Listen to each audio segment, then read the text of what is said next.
Today, I'm going to make some simple cheat kimchi. But first, I want to give a shout out to Colonel Richard Hunter and his channel Epic Smash 88. So, when I say cheat, I mean that I'm not following the most traditional kimchi recipes that you might find on YouTube or on the internet. Here's what the ingredients are. And you can increase or decrease the amount of the ingredients to suit your taste depending on what you like more of or less of. So start with about one medium head of cabbage. You can use any kind of cabbage. The traditional cabbage is Napa cabbage, but I mean you can use bok choy. You can use just regular cabbage like I've got for this video. I've got a couple of carrots. I got one daikon radish, weighs about a pound, half of a medium onion, 2 tablespoons of minced ginger. What I did was I just bought a hunk of ginger from the store, peeled it, and minced it myself. You can use a food processor to mince it if you want.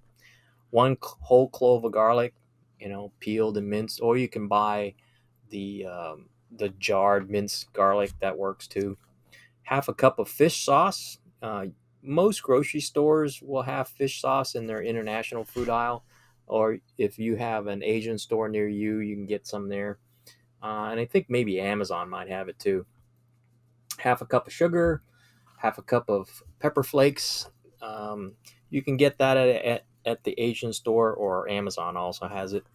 And half a quarter cup of salt.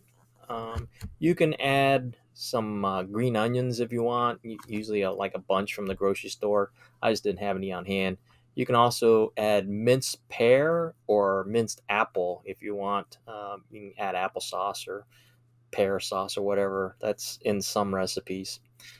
You'll also need about 3 or 4 of the glass jars in the quart size, glass mason jars, to put the kimchi in when you're done mixing it. So first, I cut up the cabbage in about 2 to 3 inch squares and put them in a large mixing bowl.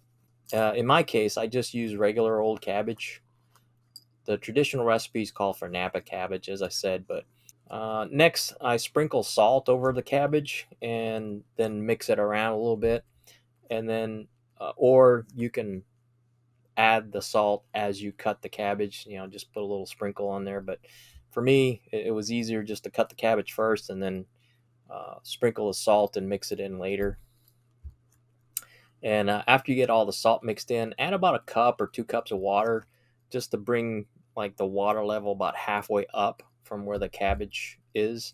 And this will help dissolve the salt and also speed up the reduction or extraction of the water from the cabbage. It will need to soak for at least an hour, and you want to mix it every, I don't know, 2-3 minutes or so, just to get the salt and water mixed up more evenly.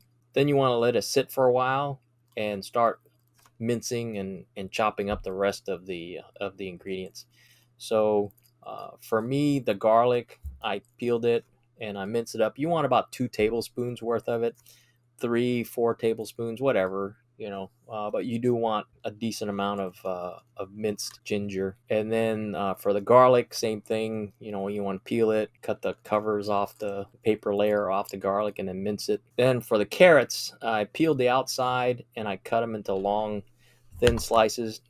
You can either use a potato peeler to make thin slices, or you can use vegetable grater to make little strips of carrots. Then I cut the daikon radish into small strips. Basically, I cut it in about a 2 inch to 3 inch long hunk, and then cut that into little like shoestring potato type of little pieces. Next, you can dice your onion. Some people like to mince the onion in a food processor. I just diced them because I didn't want to have to clean a food processor up. So next, you want to put all the cut up vegetables in a bowl separate from the cabbage. And then in another separate bowl, you want to put half a cup of fish sauce, the sugar, and the pepper flakes, and then just kind of mix it up into a little paste. So after you've let the cabbage sit for about an hour in the brine and the cabbage is going to get kind of floppy, and lose a lot of the water. So you want to drain it, maybe rinse it off once, and then squeeze a handful at a time of the cabbage to get wring all the water, as much water out as possible, and then put that back into the bowl that it was soaking in. I just store everything into one bowl, and then I pour that fish sauce, sugar, and pepper flake stuff in there and mix it all together. Um, and let it sit for about 15 to 30 minutes, and mix it up every once in a while. And what that does, it also reduces the water out of the radish and the carrots and everything else, and even more water out of the cabbage. And you don't want to drain it, so just kind of keep mixing it. And after about, like I said, 30 minutes, it's going to reduce down. And you want to wait until it reduces down to where the juice is the same level as all the vegetables. And then you want to press it down, keep pressing it down. And then at that point, what you do is you want to fill the jars with it. So I just use a pair of tongs and fill the jar. Once I fill one jar halfway up, I'll put a couple of tablespoons of the juice in there, and then I fill the rest of it up, and then fill the rest of the jars up the same way. And when I'm done filling all the jars, whatever juice is left, I'll just kind of evenly distribute the juice in each of the jars. You want to make sure you want to leave about 1 or 2 inches of headspace in each jar, because what happens is when it starts to ferment, it's going to create CO2, and the CO2 will start bubbling up and pushing all the juice up. And so if you don't have enough headspace, you're going to overflow that juice. You can either let it sit outside for a day or two, or you can immediately put it in the fridge. But if you put it in the fridge, it's going to slow down the fermentation process. So I recommend leaving it out for a day or so to let the fermentation expedite. The longer it ferments, the less crispy the vegetables are. I like my vegetables a little bit crispy. Now it's time for the taste test. It's ready. It's been 3 days since I made this, and I left it out for 2 days, and the CO2 that produces when it ferments was definitely bubbling through, and I had to burp the jars every day. And then after the third day, I put it in the refrigerator to let it cool down and slow down the fermentation. So the longer it ferments slowly, the better the flavor, but it's definitely ready to eat now.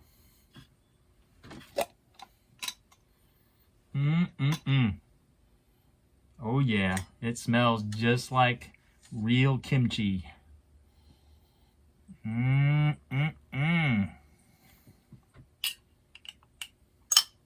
that's what it looks like.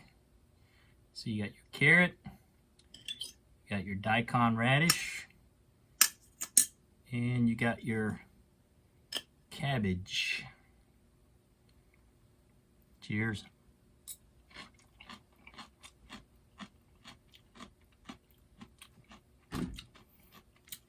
I can taste the tartness and the CO2.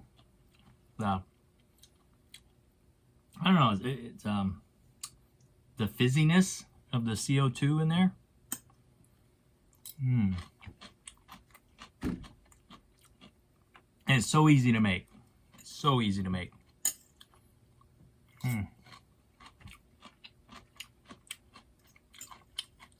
I love it.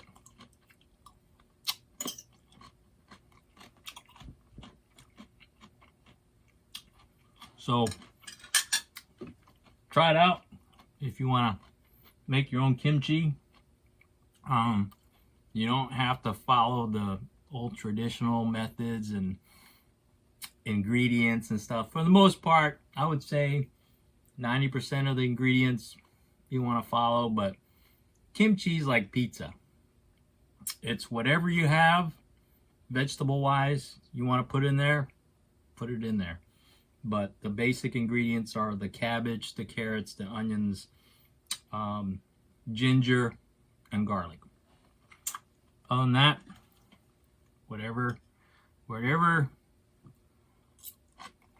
you think would go good, put it in there.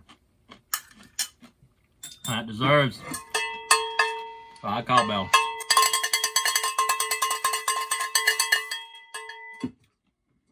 Kimchi pump.